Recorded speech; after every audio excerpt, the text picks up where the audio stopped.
Bonjour à tous, contente de vous retrouver. Aujourd'hui, on va faire une recette qui va vous servir tout le temps, une recette de pâte à tarte. Alors d'abord, je suppose que vous vous êtes lavé les mains, que vous avez mis un tablier. Si ce n'est pas le cas, vous y allez. Sinon, on commence. Alors, on commence aujourd'hui par de la farine. On va prendre 150 g de farine. Alors, hop. 150 g, c'est 1,50.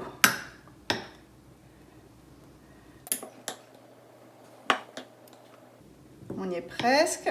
Hop, plus de 30 g.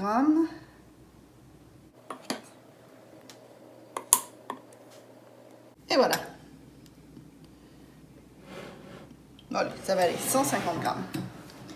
Alors, ensuite, on va mettre le beurre. On a besoin de 75 g de beurre en morceaux.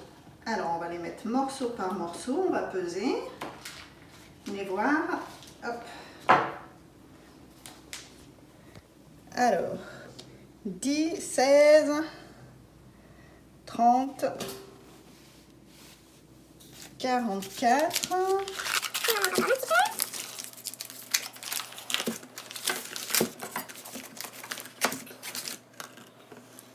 56, 66, on va y arriver.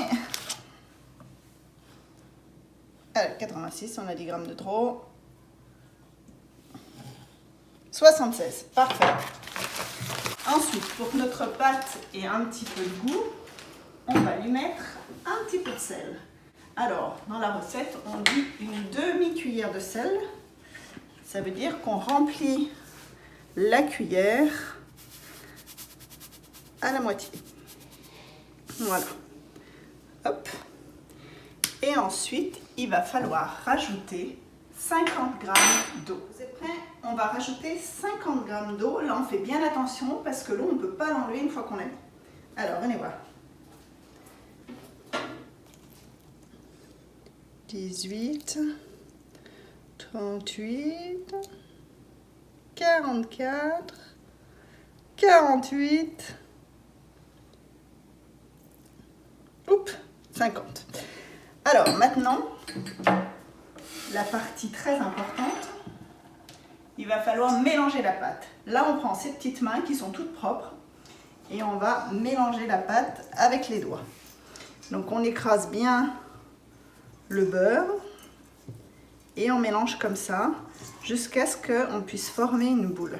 Voilà, vous avez une belle boule de pâte. Alors maintenant, vous la laissez reposer une demi-heure tranquillement dans votre petit plat. En attendant, vous prenez un tout petit morceau de beurre et on va beurrer le moule à tarte. Alors ça veut dire que le petit morceau de beurre, on tourne dans le fond de la pâte avec pour pouvoir beurrer un peu le fond pour que la pâte n'accroche pas et qu'ensuite on puisse démouler tranquillement notre pâte, notre tarte.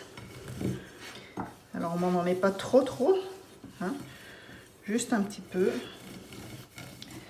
Voilà. Et on en met bien sur les côtés aussi, parce qu'autrement les côtés ils risquent d'accrocher. Voilà. Alors maintenant on va étaler notre pâte. Alors on met un peu de farine sur le plan de travail. On étale. On met notre pâte dessus, qu'on roule un petit peu dedans. Ça s'appelle rouler dans la farine. Et on prend le rouleau à pâtisserie, qu'on farine un petit peu aussi, c'est pour pas que ça accroche. Et ensuite on y va. Régulièrement, on retourne la pâte. Quand on voit que ça accroche, on peut rajouter un peu de farine.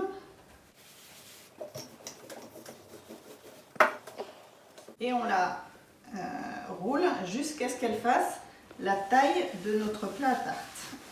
Et puis qu'elle soit pas trop épaisse. Alors soit on peut faire comme ça, tourner à chaque fois, soit on peut nous tourner le rouleau à pâtisserie. Allez, on ne doit pas être loin d'avoir la taille de mon plat. Oui, poser la pâte dans le plat, on fait bien attention de ne pas la casser en la prenant. On la pose au milieu et tchouk, on la déroule. Si on l'a un petit peu cassée,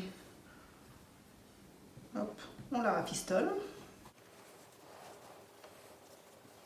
Alors sur cette pâte ensuite, il va falloir mettre ce que vous avez envie de mettre. Alors vous pouvez avec cette pâte faire des quiches. Remonte. Faire des quiches, vous pouvez faire des tartes à la tomate, des tartes à la courgette, vous pouvez faire des tartes aux légumes, vous pouvez faire des tourtes aux pommes de terre, vous pouvez faire des tartes sucrées aussi, une tarte au citron, une tarte au chocolat. Alors là, vous voyez, je suis en train d'enlever le surplus de pâte. C'est quand il y a trop de pâte, hop, on enlève. Voilà. Hop. Et puis on peut la remettre là où il y en a un petit peu moins, pour que ce soit plus équilibré.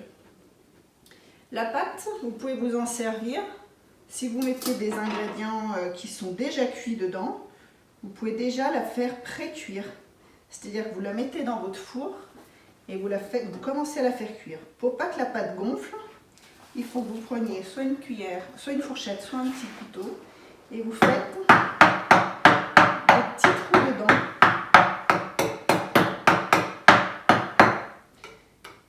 Ça évite que la pâte gonfle en cuisant. Voilà, je vous montrerai le résultat final quand moi j'aurai fait ma tarte. A tout de suite. Voilà, moi j'ai fait une tarte à la courgette avec cette pâte. Donc vous pouvez faire des pâtes salées, des tartes salées, des tartes sucrées. Là c'est une tarte à la courgette avec des petits oignons, de la crème, du gruyère, etc. Et bien écoutez, j'attends vos super photos de tartes. À très bientôt.